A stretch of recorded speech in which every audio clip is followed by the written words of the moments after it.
সালমান শাহ দুনিয়া থেকে চলে যাওয়ার পেছনে হাত থাকতে পারে ডলি জোহরের। এবার আঙুল তার দিকে। সালমান শাহের মা নীলা চৌধুরী বলেছেন সালমান শাহের সাথে ঘনিষ্ঠতা ছিল ডলি জোহরের, তাই পুলিশ যদি তাকে জিজ্ঞাসাবাদ করে তাহলে আরো কোনো চাঞ্চল্যকর তথ্য বেরিয়ে আসতে পারে, যেগুলো তদন্তের স্বার্থে ব্যবহার করা যেতে পারে। তাই পুলিশকে তিনি অনুরোধ জানিয়েছেন তাকে ধরে এনে জিজ্ঞাসাবাদ করতে।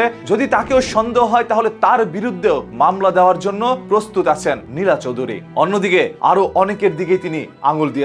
এছাড়াও সালমান শাহের সাবেক স্ত্রীর সাথে ডলি জোহরের কি যোগাযোগ আছে কিনা সেই নিয়েও সন্দেহ প্রকাশ করেছেন তিনি, সেটাও আইনকে তদন্ত করে সত্যতা বের করে আনার জন্য অনুরোধ জানিয়েছেন। এছাড়াও সালমান শাহের সাবেক স্ত্রী সামিরা হকের সঙ্গে ডলি জোহরের কি যোগাযোগ আছে কিনা সেটাও তদন্ত করে বের করতে বলেছেন আইন শৃঙ্খলা বাহিনীকে। সামিরা হকের মার বিরুদ্ধে কিন্তু অভিযোগ তুলছেন নীলা চৌধুরী। আজ থেকে আরো 29 বছর আগে চাঞ্চল্যকর ভাবে সালমান শাহ দুনিয়া ত্যাগ করেছিল। গত 28টি বছর মানুষ জানতো সালমান শাহ নিজে দিয়ে দুনিয়া ত্যাগ করেছে, কিন্তু গত 1 বছর আগে সেই সম্পূর্ণ ঘটনাটা মোড় নেয় অন্যদিকে। সালমান শাহের মা নীলা চৌধুরী দাবি করেন তার ছেলেকে নির্মম ভাবে সরিয়ে দিয়েছে। সেই পিছনে তার সাবেক স্ত্রী সামিরা হকেরও হাত রয়েছে ডনের। এছাড়া আরো অন্যান্যদের নামও তিনি প্রকাশ করেছে, যা শুনলে আপনারা অবাক হয়ে যাবেন। তাই আপনাদের সবার কাছে অনুরোধ, আগে ভিডিওটি শেয়ার করে রাখেন। আজকের এই তথ্যগুলো জানলেই ঘটনাগুলো একটু স্পষ্ট হয়ে যাবে কাদের হাতেই সেদিন সালমান শাহর জীবন ছিল। এই যে গত কয়েকদিন আগে ডনকে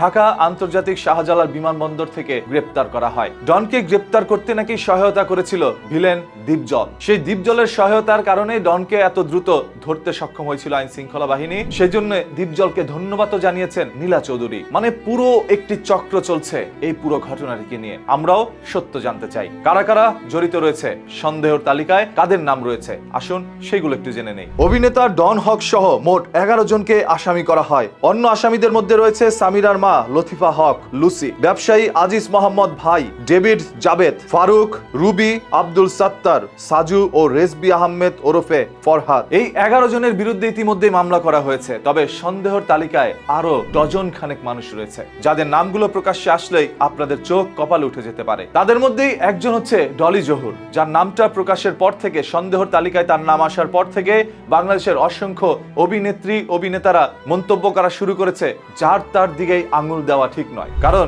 সে একজন ভালো মানুষ। দেখেন, সন্দেহ করা মানে এই নয় সে খারাপ মানুষ। তার কাছ থেকে হয়তোবা ভালো সঠিক কোনো তথ্য পাওয়া যেতে পারে, তাই সন্দেহ তার দিকে। জিজ্ঞাসাবাদে কি বেরিয়ে আসতে পারে, কারা সালমান শাহকে দুনিয়া দিয়েছিল, আপনাদের কাছে কি মনে হচ্ছে সবাই কমেন্ট করে জানান। আর প্রতিদিনের ঘটে যাওয়া সত্য ঘটনাগুলো যদি জানতে চান তাহলে পেজটাকে ফলো করে রাখেন।